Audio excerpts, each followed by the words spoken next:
नमस्ते।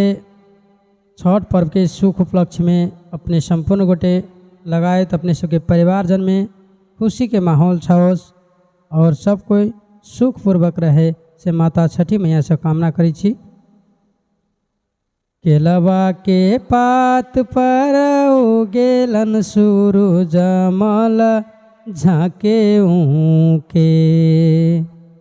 केलवा के पात पर उगेलन सूरज मल झाके ऊके।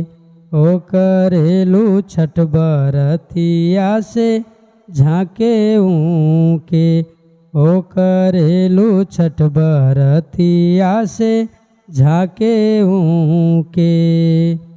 हम तो से पूछी बरतिया ए बरतिया से के करा लगी।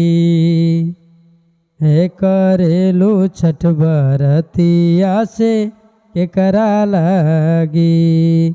हे करेलू छठ बरतिया से के करा लगी। हमरो जे बेटावा पवन ऐसन बेटावा से उनके लागी। हमरो जे बेटावा पवन ऐसन बेटावा से उनके लागी।